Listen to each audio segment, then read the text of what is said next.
Shu qattiqqo'l onalarda hammasida enuriz bo'ladi bolasida. Yana u bechora o'zi bola onani qattiqqo'lligida enuriz bo'lgan. Yana nima qiladi? Ona uni battar qilib, battar nega shunaqa qilding deb urishni boshlaydi. Bu oxiri psixik kasalga olib kelib qo'yadi bolani. Keyin oxiri bola ko'p narsani tushunmaydigan bo'lib qoladi.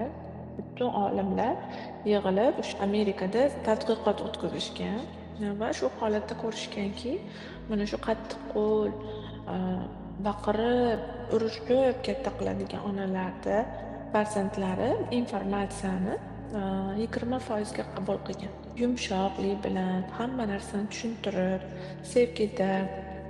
Masalan, bitta daftarda bolasi ushladim, shu daftar haqida chuqur o'tirib, ma'lumot berib, unga vaqt ketkazdirib, har bitta narsani tushuntirib hal qilgan onalarni farzandlari 80% informatsiyani qabul qilgan. Ko'ryapsizmi? Shunaqa narsa bo'ladiki, o'zimiz farzandlarimizga qattiqqo'llik qilib, baqir-chaqir bilan ular ongini, psixikasini buzib qo'yamiz va undan keyin masalan farzandimiz oliygohda yoki o'zini ta'lim maskanlarida yaxshi o'qiy olmasa, informatsiyani yaxshi qabul qila olmasa, keyin yana nima qilamiz? Nega ololmayapsan? Nega qila olmayapsan deb yana bosim beramizda, yana u yana 2 marta unga bosim. Aslida u ataylab qilmayap turgan bo'laman jonlarim. Ongida buzilish bor, qiyshiqlik bor. Mana bu bolani ongi deylik. Bola tug'ilgandan keyin har bitta bolani ongi shunaqa silliq, oppoq, bo'sh bo'ladi.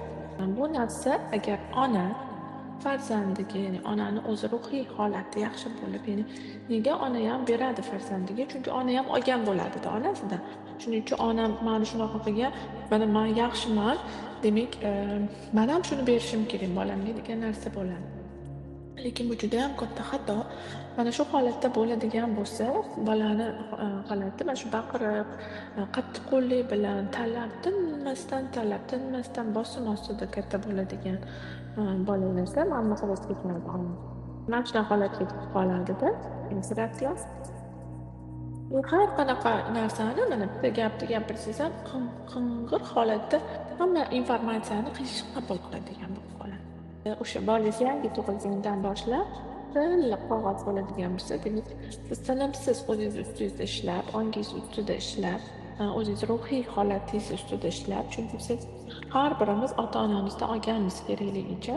Shuning uchun ham biz ruhiy holatimiz ustida ishlamasak bo'lmaydi. Mana shuni ustida ishlab, hech yo'q psixologiyaga oid kitoblar o'qib, farzandingiz bilan har bitta narsani nimani qo'liga olsa, u tushuntirib berib, talabsiz, hech qanday bosimsiz, yengillik bilan, yumshoqlik bilan hammasini tushuntirib bersangiz, uni ongi shu narsaga o'rganadi. Har bitta narsani tushuntirsa to'g'ri bo'lar ekan, kelishib gaplashib olsa bo'lar ekan degan xayolga keladi va hamma narsani kelishib hal qilishni boshlaydi.